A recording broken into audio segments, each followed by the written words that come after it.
Going. All right, this is Kevin Powell, filling in my blended learning portfolio.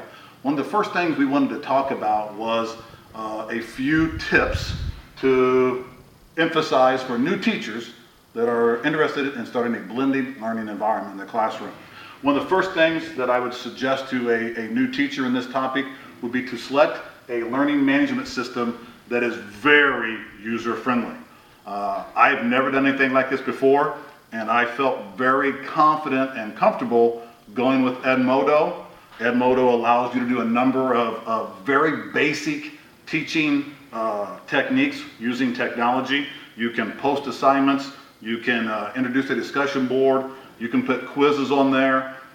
Testing is pretty time consuming because you have to enter the question and then enter every single response. So it's very time consuming, but it can be done. And of course, Edmodo also allows you to do grades on there as well. So that'd be my first suggestion, would be a learning management system. Second, patience. First year teachers trying this, it's going to be very, very frustrating, especially if you might be like myself, a little bit on the elderly side of education. And to go back and try to learn a lot of web tools that can be very intimidating. I highly suggest that first year teachers try to master 1 to 2 of the Web 2.0 tools per year. And sometime within that 3rd or 4th year, you might actually know what you're doing and feel like you can run a class pretty successfully and pretty efficiently. Last, I would really stress to the kids in the class the active participation in the online class. It gives kids a voice. A lot of times you're in a classroom of 25 kids and you always have a few kids that will dominate the discussion.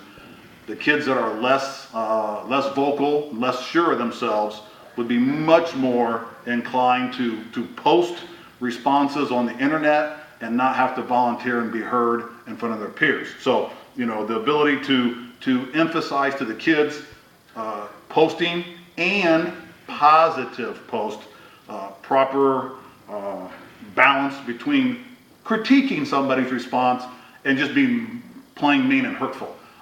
Emphasize positive feedback with the ability to critically critique. So my 3 bits of advice for a teacher just starting out with blended learning: select a learning system environment. I selected Edmodo. Patience. First year teachers, it's going to be very brutal. And then get the kids to be active participants.